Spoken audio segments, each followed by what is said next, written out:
हरिओम। सादर जय जिनेन्द्र। जय पंच परमेष्ठी भगवान। बंधुओं, अपने संपूर्ण विश्व मानव परिवार को कल्कि ज्ञान सागर के अनुसार ब्रह्म, अध्यात्म और कर्म रूपी ज्ञान की बातें बताने से पहले मैं कल्कि साधक कैलाश मोहन, हमारी सुंदर सृष्टि के रचयिता, हमारी सृष्टि के सभी जीव जीवात्माओं के जन्मदाता, पालनहार, हमारे संपूर्ण विश्व मानव परिवार के, सृष्टि के सभी देवी देवताओं के परम माता पिता परमात्मा, देवलोक में विराजमान देविक महाशक्ति सगुण पर ब्रह्म को मैं सत सत नमन करता हूं। इसी के साथ हमारे विशाल ब्रह्मांड के रचयिता, संपूर्ण ब्रह्मांड के स्वामी, सृष्टि के सभी देवी देवताओं के, हमारे विश्व मानव परिवार के परम गुरुवर, ज्ञान विज्ञान और आत्मशक्ति के दाता, जिस दिव्य महाशक्ति को किसी ने बनाया नहीं और जिस दिव्य महाशक्ति को कोई मिटा नहीं सकता, जिस दिव्य महाशक्ति की कोई संतान नहीं है और जो दिव्य महाशक्ति किसी की संतान नहीं है, जो दिव्य महाशक्ति अजन्मा, निष्कलंक, निराकार, अजर अमर अविनाशी है, उस गुरुओं के भी गुरु परम गुरुवर को, निर्गुण परम ब्रह्म को भी मैं सत सत नमन करता हूं। इसी के साथ बंधुओं, मैं अपने प्रभु से करबद्ध प्रार्थना करता हूं कि हे प्रभु, इस युग परिवर्तन की संधि वेला संगम युग में कलयुग को सतयुग में परिणित करने के लिए अपनी कर्म भूमि पर सतयुगी दुनिया का सृजन करने के लिए हमारे संपूर्ण विश्व मानव परिवार को वो सद्बुद्धि प्रदान करो, वो अद्भुत रहस्यमय सृष्टि सृजन का रहस्यमय ज्ञान प्रदान करो, जिससे कर्म भूमि पर मानव मात्र सत्कर्मी निष्काम कर्म योगी बन जाए, हमारी कर्म भूमि अविनाशी स्वर्ग और सतलोक बन जाए, किसी को मरकर स्वर्ग और मोक्ष नहीं जाना पड़े। इसी भावना के साथ बंधुओं, कल्कि ज्ञान सागर का आज का हमारा विषय है और उस विषय को बताने के लिए पहले मैं आपको 4 लाइनें सुनाऊंगा। उन 4 लाइनों में ही वो विषय आपको मिलेगा। दर से उसकी आया हूं मैं, दर से उसकी आया हूं मैं, उसी के दर पर जाऊंगा, ना कुछ साथ लाया हूं और ना कुछ लेकर जाऊंगा, ना कुछ साथ लाया हूं और ना कुछ लेकर जाऊंगा। धर्म अहिंसा विश्व धर्म हो, धर्म अहिंसा विश्व धर्म हो और सब एक माने परमात्मा। धर्म अहिंसा विश्व धर्म हो, सब एक माने परमात्मा। एक ही नाम रहे प्रभु का, एक ही नाम रहे दिव्य महाशक्ति का, वो नाम तुम्हें दे जाऊंगा। सच बंधुओं, मैं खाली हाथ आया हूं, खाली हाथ चला जाऊंगा, खाली हाथ चला जाऊंगा। बंधुओं, कर्म भूमि पर मनुष्य रूपी जीवात्मा का जब पहली बार अवतरण होता है तो उसके ऊपर कर्मों का कोई बोझ नहीं होता है, यानी खाली हाथ आता है वो। फिर उसका जब आवागमन होता है तो कर्मों का उसके ऊपर बोझ लगा रहता है। लेकिन मैंने आपको बताया ना कि खाली हाथ आया हूं और खाली हाथ चला जाऊंगा, तो इस गहरी बात को आप समझना, बड़ी अमूल्य बात है कि मेरा जब जन्म इस कर्म भूमि पर हुआ तो मैं कोई कर्मों का बोझ लेके नहीं आया था। जब प्रथम बार मैं कर्म भूमि पर अवतरित हुआ और इस कर्म भूमि पर रहते हुए मैं अकर्मी बन जाऊंगा। कर्मों का बोझ हमेशा के लिए मैं मिटा दूंगा अपने ऊपर से। सॉरी। ये अद्भुत रहस्यमय सृष्टि सृजन के रहस्यमय ज्ञानानुसार संपूर्ण मानव जगत के लोगों को इस ज्ञान की जरूरत है। कर्म करने का ज्ञान, कर्मयोगी कर्म करते हुए अकर्मी कैसे बन जाए, जीते जी इस कर्म भूमि पर अपना आत्म कल्याण कैसे कर ले, मरकर स्वर्ग और मोक्ष किसी को भी नहीं जाना है। यह कल की ज्ञान सागर कहता है कि आपको स्वर्ग सुख भी जीते जी प्रदान करेगा और मोक्ष रूपी शाश्वत सुख भी कल की ज्ञान सागर संपूर्ण मानव जगत के लोगों को जीते जी प्रदान करेगा। बंधुओं, कर्म भूमि पर अद्भुत रहस्यमय सृष्टि सृजन के रहस्यमय ज्ञाना अनुसार मानव मात्र अकर्मी बनकर अपना जीवन यापन कर सकता है। वो ज्ञान आपको कल की ज्ञान सागर देने जा रहा है। बड़ा अमूल्य ज्ञान है। वक्त आने पर आप सबको वो ज्ञान मिल जाएगा। मरकर स्वर्ग और मोक्ष किसी को भी नहीं जाना है। जीते जी आपको स्वर्ग प्रदान करेगा कल की ज्ञान सागर कर्म भूमि पर, और मोक्ष रूपी शाश्वत सुख भी कल की ज्ञान सागर आपको इसी कर्म भूमि पर प्रदान करेगा। यह हमारे प्रभु की इच्छा है। हमारे परम हितैषी परम गुरुवर निर्गुण परम ब्रह्म का आशीष है हम पर कि संपूर्ण मानव जगत के लोगों को, संपूर्ण हमारे विश्व मानव परिवार के लोगों को जीते जी इसी कर्म भूमि पर स्वर्ग सुख प्रदान करेंगे और जीते जी मोक्ष रूपी शाश्वत सुख भी इसी कर्म भूमि पर प्रदान करेंगे। तो बंधुओं, हम आज के विषय पर आते हैं। आज का हमारा विषय है कि एक ही नाम रहे दिव्य महाशक्ति का, एक ही नाम रहे दिव्य महाशक्ति का, वो नाम तुम्हें दे जाऊंगा। सच बंधुओं, मैं खाली हाथ आया हूं, खाली हाथ चला जाऊंगा, खाली हाथ चला जाऊंगा। तो वो एक नाम कौन सा है, सुन लेना ध्यान से, संपूर्ण मानव जगत के लोगों के लिए है। वो नाम है परम गुरुवर। हम निर्गुण दिव्य महाशक्ति को, जो ज्ञान विज्ञान और आत्मशक्ति स्वरूप है, उसे अपना परम गुरुवर मान लें। संपूर्ण मानव जगत के लोग, सारी समस्याओं का समाधान हो जाएगा। धर्म के नाम पर संप्रदायवाद जड़ से मिट जाएगा। धार्मिक भेदभाव मानव जगत के बीच जड़ से मिट जाएंगे। और धर्म की प्रभावना से जब धर्म की जय हो जाएगी तो समझो संपूर्ण मानव जगत की विजय हो जाएगी। सत्यमेव जयते।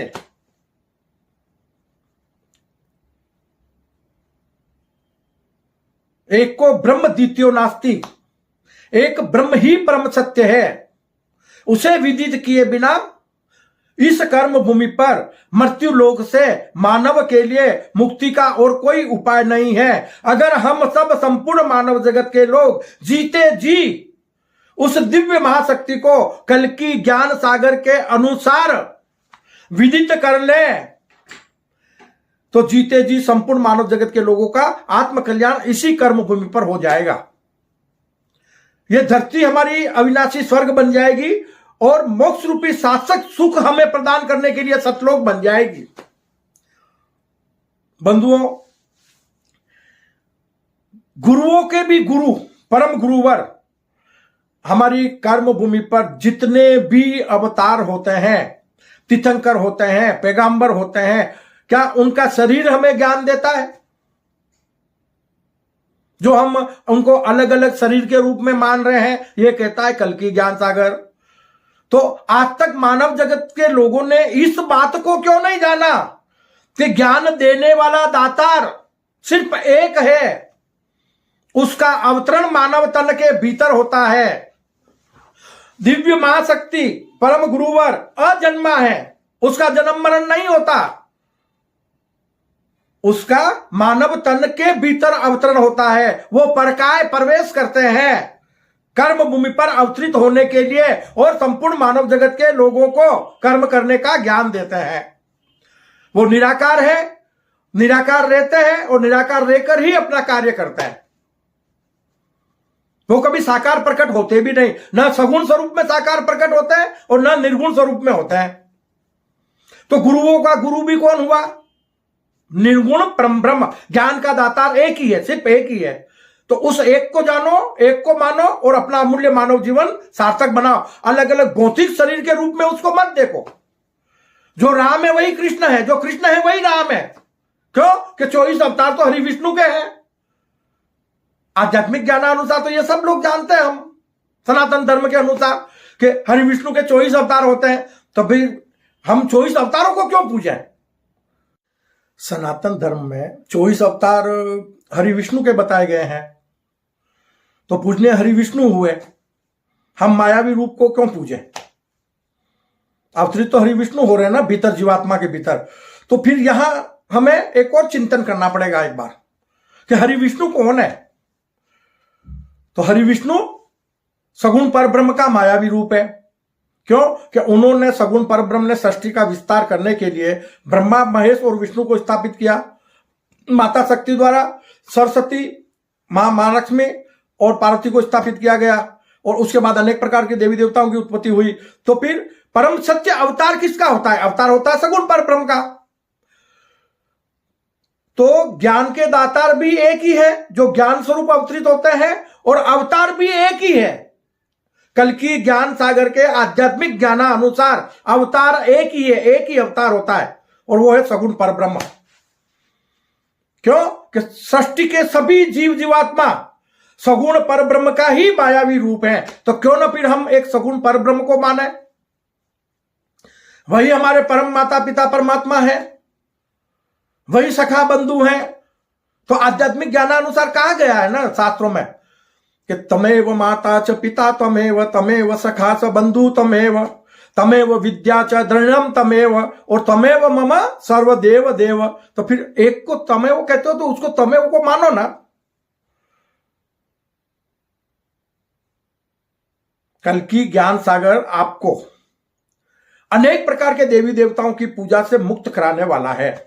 एक को जानो, एक को मानो, अपना अमूल्य मानव जीवन सार्थक बनाओ। तो आज का विषय हमारा था कि एक ही नाम रहे दिव्य महाशक्ति का, एक ही नाम रहे दिव्य महाशक्ति का, वो नाम तुम्हें दे जाऊंगा। तो बंधु वो नाम है परम गुरुवर।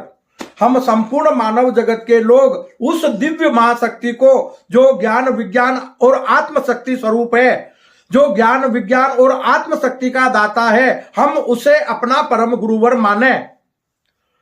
इतना ही नहीं, और भी इसके ऊपर एक चिंतन करने का विषय है कि जो दिव्य महाशक्ति निर्गुण स्वरूप में है, वो गुरु बनकर हमें ज्ञान दे रही है, आत्मशक्ति प्रदान करता है, विज्ञान प्रदान करता है। वही सगुण स्वरूप में हमारे परम माता पिता परमात्मा बनकर हमारे जन्मदाता पालनहार बने हुए हैं, हमें जीवन प्रदान करते हैं।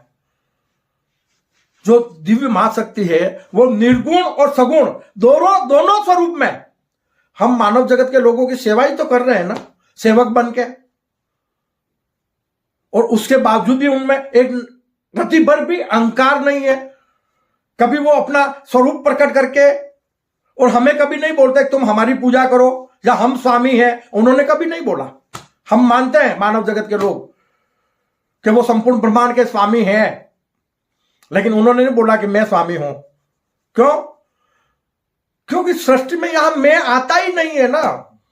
मैं तो भौतिक शरीर के लिए अपन लोग लगा लेते हैं, और आत्मस्वरूपता में अगर मैं लगाओगे तो फिर जो भी कुछ है ब्रह्मांड में वो सब एक ही है। तो एक के लिए फिर मैं लगाना क्यों? तो कहते हैं ना कि जो दिव्य महाशक्ति है वो अनामी है, गुण दोष रहित है, निष्कलंक निराकार है।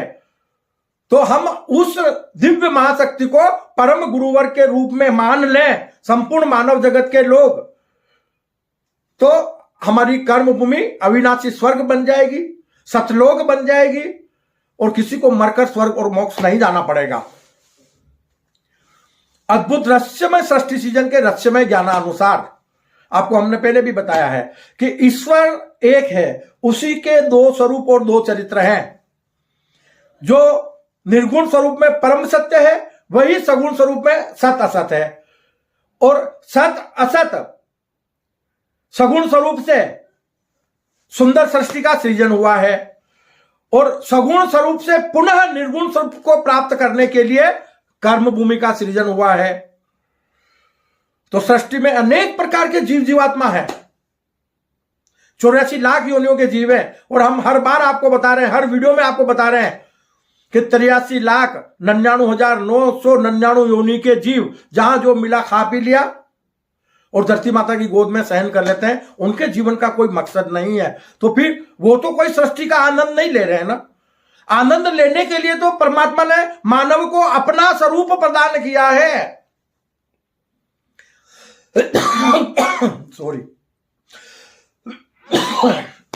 सॉरी और अपना स्वरूप प्रदान करके मानव को एक अमूल्य निधि जो अपने मन के विचारों को बोलकर व्यक्त कर सकता है, अनेक प्रकार के पकवान जो अपने जुबा के स्वाद के अनुसार बनाकर खा पी सकता है, अनेक प्रकार के निवास स्थान अपने अपनी योग्यता के अनुसार, अपने अपने कर्मों के अनुसार उसमें निवास कर सकता है।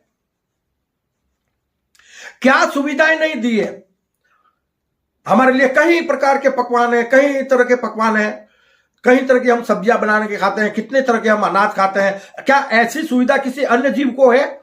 यह चिंतन करने का विषय है मानव मात्र के लिए कि प्रभु ने हमारे ऊपर इतना अगर उपकार किया है तो क्या हम सिर्फ मात्र इतना काम नहीं कर सकते कि हम प्रभु द्वारा बताए मार्ग पर चलें, उनकी आज्ञा का उल्लंघन न करें, पाप कर्म ना करें, तामसिक प्रवृत्ति के बनकर ना जिए। इतना ही तो मानव को करना है ना। और मानव जब परमात्मा के बताए मार्ग पर चल जाएगा, आज हम लोग ईश्वर को सब मानते हैं, अल्लाह ईश्वर को संपूर्ण मानव जगत के लोग मानते हैं, लेकिन यह कल की ज्ञान सागर दावे के साथ कहता है कि अल्लाह ईश्वर को मानते जरूर है, लेकिन अल्लाह ईश्वर की कोई नहीं मानता है। अगर मान रहे होते तो आज लड़ाई झगड़े कर्म भूमि पर नहीं होते, आज नफरतें कर्म भूमि पर नहीं होती, आज खून खराबा कर्म भूमि पर नहीं होता। अगर अपने अल्लाह ईश्वर को मानते तब। नहीं मान रहे हैं तो हो रहा है, उसकी नहीं मानी। उन्होंने जो ज्ञान दिया उस ज्ञान को ग्रहण कर लो तो सारी समस्याओं का समाधान हो जाएगा। परमात्मा स्वरूप बनकर इस कर्म भूमि पर जीवन यापन करो। इस कर्म भूमि पर रहते हुए आप अकर्मी बन सकते हैं। कैसे? देह भाव को त्याग कर विदेही भाव में सत्कर्मी निष्काम कर्मयोगी बन जाओ